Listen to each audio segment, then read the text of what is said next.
Arms exports from Russia are second only to oil and gas as a source of revenue. To reduce that income stream, the U.S. could change strategy to wean customers off Russian arms and win back partners. That's according to Grant Rumley. He's a senior fellow with the Washington Institute. Grant, welcome to the program. Thanks for having me. So what's the issue with countries buying weapons from Russia? Why does the U.S. need to discourage those purchases? Well, in general, when a country chooses to purchase from Russia, they do so typically for a number of reasons, one of which is that they come with less perceived strings attached. When you buy from the U.S., we typically will train you on how to man the system, how to sustain it, how to maintain it, but also how to use it effectively and within the confines, the rules of engagement. So there are a lot of restrictions in terms of what we can and can't sell, how partners can use those weapons. And then we also have sort of safeguards in place where we're kind of constantly monitoring and working with them on deploying these weapons in a humane and legal fashion. And so those restrictions don't come typically when you purchase from Russia. And so from our standpoint, we are constantly sort of working with partners and potential customers to emphasize why American arms and capabilities are a little bit more not only effective, but in their longer term interest to buy as opposed to purchasing from Russia. So explain the 2017 Countering America's Adversaries Through Sanctions Act. The acronym is ActKATSA. What does that do? Yeah, so ActKATSA was an effort by Congress that passed with an overwhelming bipartisan majority to basically discourage partners around the world from purchasing from Russia. And it mandated that the president sanction anyone who engaged in a significant transaction with the Russian intel or defense industry.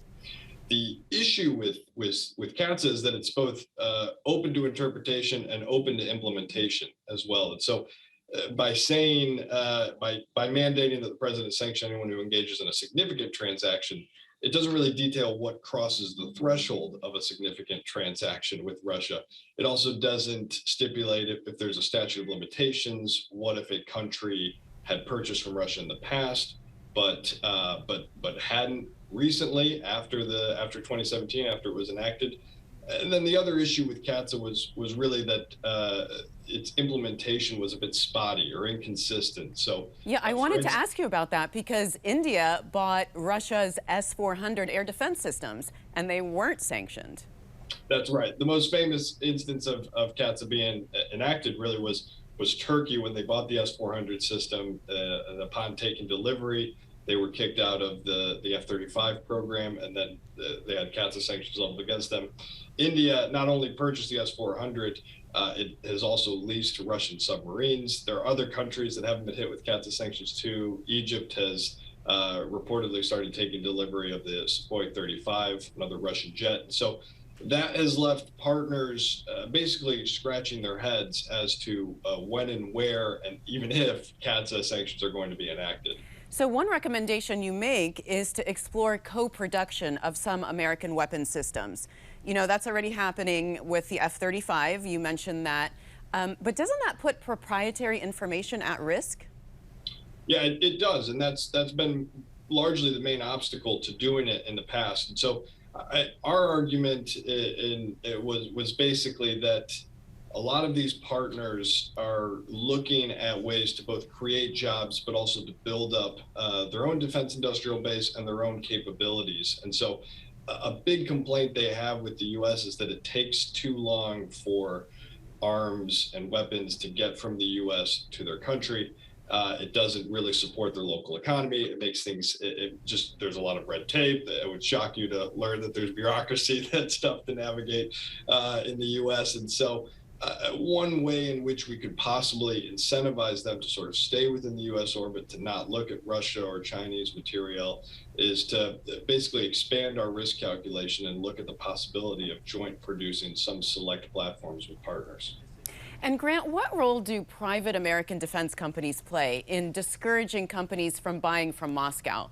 I mean, do they just need to make their prices more competitive? Yeah, it's tough. I mean, a lot of these, a good example is something like the F-16. It's highly sought after. Lockheed Martin, the manufacturer, has one facility that makes the brand new block of F-16s, and a bunch of countries come in and place orders and get in line. And so, if you are looking to buy an F-16 right now, you are going to have to wait a number of years to actually take delivery of your F-16, because Taiwan, Bulgaria, other countries have gotten in line in front of you. And so in the international fighter jet market, for instance, if you want an F-16 but don't want to wait 5 to 10 years, you would start looking at other options in Europe, possibly Russia. And so I think the U.S. defense industry may need to think about ways in which it can sort of accelerate its manufacturing timeline in order to serve our near and medium term goals. All right, Grant. Well, we'll watch and see what happens. Thank you so much for being on the program. Thanks for having me.